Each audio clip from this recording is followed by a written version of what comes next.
Generation after generation, there is one constant with Jeep's Grand Cherokee. It's been a runaway success for Jeep, and it is currently the best-selling entry in the midsize SUV and crossover segment in America. And I think it's easy to understand why.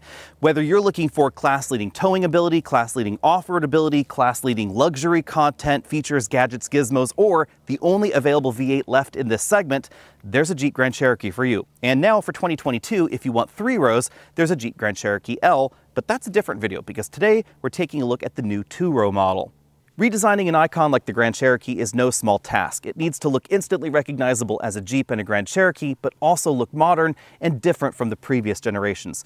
So they've given us a bit of a nod to the past with a grille that actually tilts forward at the top. The upper portion of the grille is about 3/4 of an inch further forward than the bottom portion of the grille. It's also a little bit smaller than Jeep's 7-slot grilles of the past have been because we have this large cooling area down there at the bottom of the bumper. As you'd expect, we have full LED headlights up top, full LED fog lights below as well. An all-new Grand Cherokee does not happen very often, so Jeep had to make sure that the platform that they designed for this generation was ready for the future. Including electrification, there is a plug-in hybrid system available already under the hood of the 2-row Grand Cherokee. Expect that likely in the 3-row model at some point soon. Also expect this 5.7-liter V8 to be discontinued at some point, likely replaced by the inline-6 that's launching in the Grand Wagoneer. Contrary to earlier rumors, this Grand Cherokee platform was specifically designed for the Grand Cherokee. This is actually not related to anything else in the Stellantis portfolio. There were some initial rumors that perhaps it would be based on the Alfa Romeo platform that underpins the Giulia and the Stelvio, but they said that that didn't end up working quite right for the off-road mission of the Grand Cherokee, and it was a little bit too small, and it didn't really support the plug-in hybrid that they needed to put in the Grand Cherokee. So they scrapped that. It may share some minor design characteristics in terms of suspension geometry and crash structure with the Alfa, but it's purely coincidental. With a total length of just over 193 inches, this is about 1 inch shorter than a Highlander and about 2 inches longer than the 4Runner. But versus most of the entries in the midsize segment, you'll notice we have this really long hood profile, and that's mainly where the extra length comes from, in order to accommodate the V8 engine, the inline-6 engines that we might see in the future, and of course the rear-wheel drive drivetrain. If you're looking for a rear-wheel drive entry in the mainstream segment, it's pretty much this and the Ford Explorer, but the two vehicles are quite different. Decades ago, there was certainly an intense Grand Cherokee Ford Explorer rivalry, but over the last few generations, Jeep has made the Grand Cherokee more and more off-road capable, whereas Ford has really focused on road driving dynamics in the Explorer. They even had a front-wheel drive generation tossed into the mix. The Explorer has gone back to a rear-wheel drive unibody design like we find in the Grand Cherokee, but Ford chose not to give it features like disconnectable sway bars, or a 2-speed transfer case, or an adaptive air suspension, or lockers of any kind, all of which you will find on the Grand Cherokee. Now, in terms of design back here, we have slim LED taillights. They're connected by this little black trim strip right there across the hatch. In the bumper down here on the Summit model, we find dual integrated exhausts, and things will change based on the variation of Grand Cherokee you get. There are a ton of different trims, including the more off-road capable Trailhawk trim, which is going to give you recovery hooks front and rear and improved approach and departure angles. Ground clearance is going to vary based on the trim level you get. The steel spring suspension that is found on the base model gives you 8.4 inches of clearance. The adaptive air suspension on this model bumps that up to 10.9 inches. And if you have the Trailhawk model with the V6 or the V8, then that will go up a little bit further to 11.3. This air suspension is a little bit different than the previous generation Grand Cherokee's air suspension because this one will not only adjust the height, it will also change the damping characteristics of the suspension, something that we did not find in the last generation model. At least for the moment, the Grand Cherokee has 3 different engines under the hood. The base engine is a 3.6-liter naturally aspirated V6 producing 293 horsepower. That will get you 22 miles per gallon whether you choose rear-wheel drive or all-wheel drive. And that is the engine you're going to find on the vast majority of Grand Cherokees. Optional is this 5.7-liter V8, but you will find this only in Trailhawk, Overland, and Summit trims, also only with 4-wheel drive. This is going to drop that fuel economy considerably down to 17 miles per gallon. This produces 357 horsepower and 390 pound-feet of torque, and if you want to tow over 7,000 pounds, this is the engine you have to get, meaning you do have to get Trailhawk, Overland, or Summit trims. There's also going to be the 2-liter plug-in hybrid system available, 270 horsepower plus a 134 horsepower electric motor, giving you 375 horsepower total. Now, depending on exactly what you're doing, you may or may not get better fuel economy with that 2-liter plug-in hybrid version. Highway fuel economy is actually going to be a little bit better in the 3.6-liter V6. If you want to know more about that base V6 engine, that's the one that I spent most of my time driving when this vehicle was launched last year. It's no secret that Jeep and their parent company are really trying to aggressively improve their fuel economy numbers, which is likely why they're limiting this V8 to the top-end trims only. But it also is probably why we're going to be seeing the inline-6 engine under this hood eventually. One thing that I was really interested in noting here is that the V8 engine has moved a little bit further rearward and a little bit lower in the body versus the last generation Grand Cherokee. The front two cylinders are just barely in front of the front axle. The next two cylinders are practically right on top of the front axle. The rest of the engine is entirely behind it. Of course, the transmission's back there as well. Another interesting twist, the drive shaft for the front axle actually goes through the engine's oil pan in order to help lower the engine down. That's a trick we find in a lot of luxury vehicles. As before, a strong reason to choose the Grand Cherokee over the competition is for its towing capability. The lowest tow rating happens in the plug-in hybrid version thanks to the added weight of the battery, but that will still tow 6,000 pounds, which is where the vast majority of the competition tops out. The V6 bumps that up to 6,200 pounds, the V8 up to 7,200 pounds, which is class leading unless you start considering something like a Land Rover or a Range Rover. Some of those models will go a little bit higher than the Grand Cherokee. There are certain design synergies between towing and off-roading ability, which is why we find such a high tow rating in the Grand Cherokee. Back here we have a 2-inch receiver, 4-pin and 7-pin wiring harness connections, and you can block this off with a trim panel if you don't want to see your receiver all the time. A lot of folks think of the Grand Cherokee as the American Range Rover, and that notion is not misplaced. We have very adjustable and very comfortable front seats. Both the driver and front passenger seats are identical. We have an extending thigh cushion, inflatable side bolsters, 4-way adjustable lumbar support, available front seat massage, and a power memory-linked tilt telescopic steering column. With 79.5 inches of combined legroom, there's plenty of room in here for 4 adults to sit very comfortably, 5 perhaps in a pinch. This front seat's adjusted for me at 6 feet tall. I have about 4.5 inches of legroom left. This model has the panoramic moonroof, but I still have about an inch of headroom left. Now that said, you will find certainly some roomier options in the midsize category if you're interested in them. This Grand Cherokee gives you about 5 extra inches of legroom versus the Toyota 4Runner, but you should know that it's about 6 inches below the leader in this segment, which is the Hyundai Santa Fe. And you will notice that if I start scooting over this rear bench. Here in the middle seat, I still have plenty of headroom left, maybe about half an inch or so with that panoramic moonroof, but all the way over to the right side, where this front seat's all the way back in its tracks, that drops down to about an inch of legroom. Behind the power hatch, we find 37.7 cubic feet of storage space. That's mid-pack for a 2-row vehicle. It's ahead of the Outback Santa Fe and Blazer, but behind the 4Runner, Atlas, and Ford Edge. You'll also notice that the load-in height is a little bit higher than average for this segment because of the approach, departure, and breakover angles that Jeep was really chasing. Also because under this floor, we find something of a unicorn, a nearly full-size spare. Now, this vehicle has 275 with tires on it. This spare is 245, so for the Grand Cherokee, this is a somewhat compact spare. Putting that tire in perspective, there are a reasonable number of competitors that don't even have 245 with tires for their regular tires. Now, one thing to keep in mind, you probably could not put a true full-size spare tire under the load floor without the load floor rising up a bit, but we do have plenty of room back here. The Grand Cherokee may be mid-pack when it comes to legroom, but it is certainly top of the heap when it comes to luxury amenities.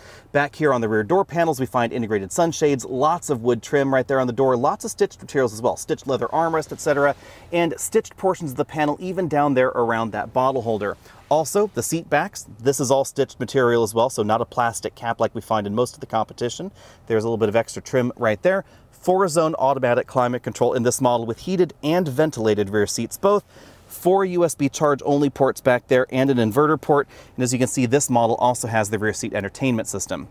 Bearing in mind we are in the Summit trim, the premium materials continue up front where we find a faux suede headliner, sun visors that slide, 4-way adjustable headrests, and height adjustable shoulder belts. As with the rear seats, the front seats are both heated and ventilated. You can see the new design of that seat right there, and then more of those premium materials on the front door. This model has the available Macintosh sound system with the light-up Macintosh logo, and again, lots of stitch materials all over that front door panel. On the passenger side of the dashboard, we find one of the trendiest features in new vehicles, a passenger side touchscreen display. It supports navigation. You can also do entertainment on it. You can control the rear seat entertainment systems, or you can watch what they're watching. You can also watch things from the HDMI input in the dashboard. Unfortunately, this does not do Apple CarPlay. I do think that's a bit of a miss because CarPlay does support multiple screens. This is an option, but you will find it on most of the top-end trims of Grand Cherokee.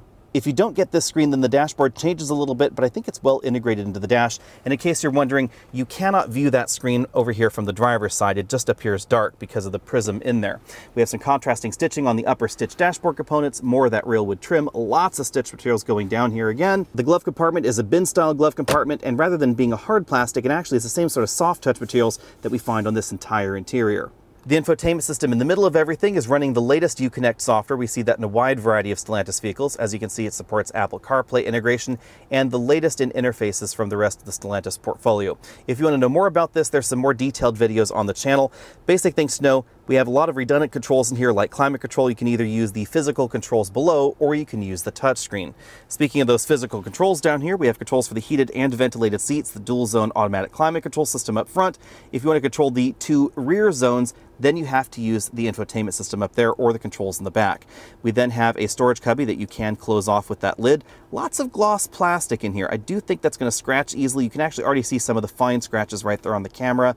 4 USB inputs, all of those work with the infotainment system. There's the HDMI input for the pad, although I was not able to do that official testing just yet. One thing that definitely surprised me is that the V6 I was able to test from a local dealer was a little bit faster than the V6 in the last generation, but this V8 was actually about the same 0 to 60 time as the last generation Grand Cherokee. I think that's because the exhaust system and emissions control systems changed a little bit. It actually reduced power by about 3 horsepower versus last year, but also this is the heaviest version of the V8 Grand Cherokee. This particular model is just over 5,000 pounds. Now, the absolute heaviest model is also going to be the fastest model, that is the plug-in hybrid.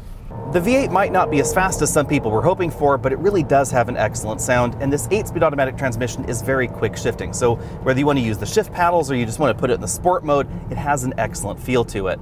Thanks to the wide tires this model is equipped with, it also managed a respectable 60-to-0 stopping distance, just 115 feet. That surprised me a bit because, again, this one is just over 5,000 pounds in terms of curb weight. Despite the curb weight, the Grand Cherokee has a solid feel out on the road. The suspension does settle down when you start winding it around some of these corners here, but you will notice there is definitely some body roll, some tip and dive going on. Handling is excellent thanks to the rear-wheel drive layout and the near-perfect weight balance. Jeep chose to design the Grand Cherokee with a little bit more than 50% of the weight on the front axle, but there's a lot less weight on the front axle than we find in all of front-wheel drive competition. And you will notice that if you start pushing things a little bit harder. When you're out on a winding road like this one, you'll definitely notice that the Grand Cherokee is a little bit heavier than average, but it has a solid feel to it.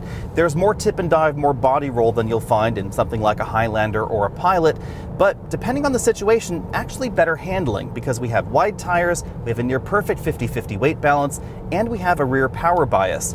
This vehicle is capable of sending up to 100% of engine power and torque to the front wheels, assuming the rear wheels had absolutely zero traction, but that's mainly just going to happen in 4 low mode where the center coupling is locked. If you're in the auto mode in 4 high, then it's going to be rear power biased the vast majority of the time, and that definitely allows us to get a little bit tail happy in some situations.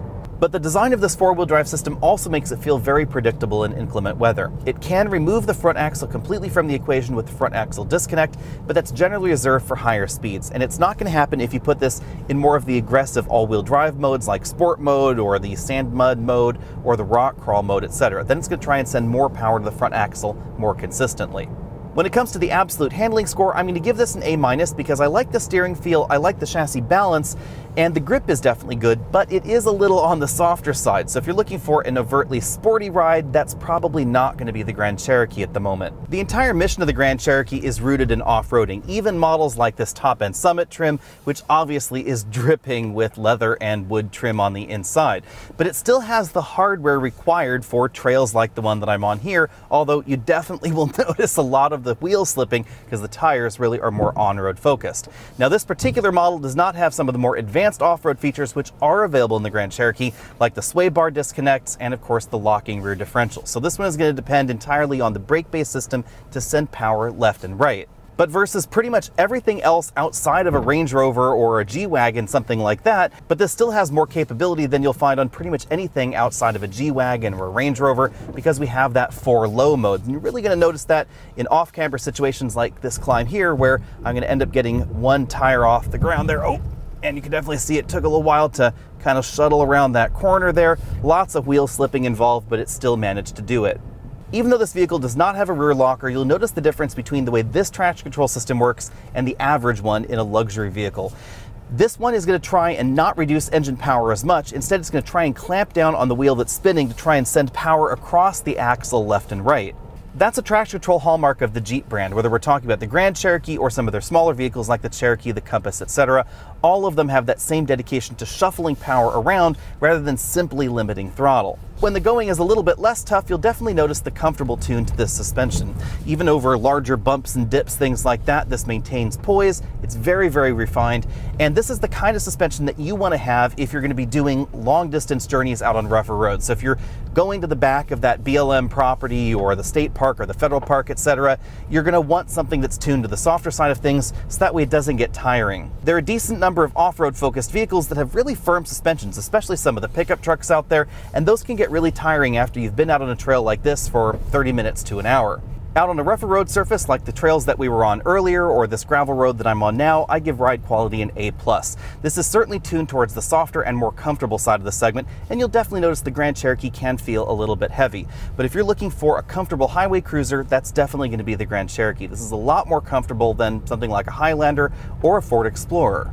Keep in mind that ride quality score applies only to the model with the adaptive air suspension. If you get the model with the regular steel spring suspension, then things are a little bit firmer and a little bit more similar to the Explorer. In my cabin noise testing, I measured 70 decibels at 50 miles an hour, making this one of the quieter mainstream vehicles. This is actually only half a decibel off something like the BMW X5, and that makes a lot of sense because this top-end Summit trim is definitely punching way above something like the Highlander and Pilot. This is logically more of a direct competitor to something like the BMW X5 or Mercedes-Benz GLE, or of course something like a Land Rover Range Rover. Comes to fuel economy, perhaps the less said about that, the better. This particular model was EPA rated for 17 mpg, and thanks to the 5.7-liter V8, the full-time four-wheel drive system, and the fact that it's kind of brick-shaped, meant that this particular model has been averaging 16.1 mpg over a week of mixed driving. Which drivetrain is right for you will depend on how much you want the extra towing capability and extra performance that we get in the V8, or whether you're interested in highway fuel economy or the promise of moving some of your consumption over to electricity.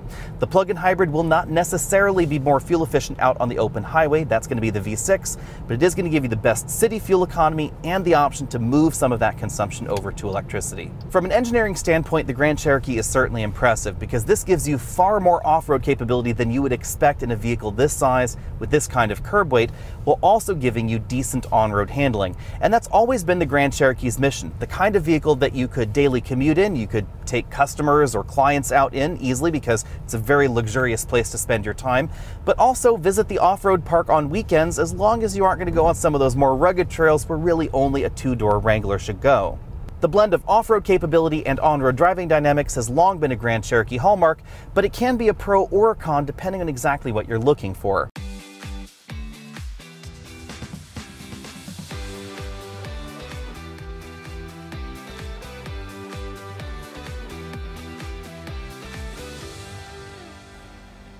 No matter what you're looking for in a midsize SUV or crossover, there's probably a Grand Cherokee that will fit the bill. Do you need 2 rows, 3 rows? The most off-road capable entry in the segment, one that's more focused on on-road ability, more luxurious, more gadget-laden than the competition, etc. There's going to be a Grand Cherokee that fits the bill, as long as you can afford one, because the Grand Cherokee is on the expensive side in the midsize segment.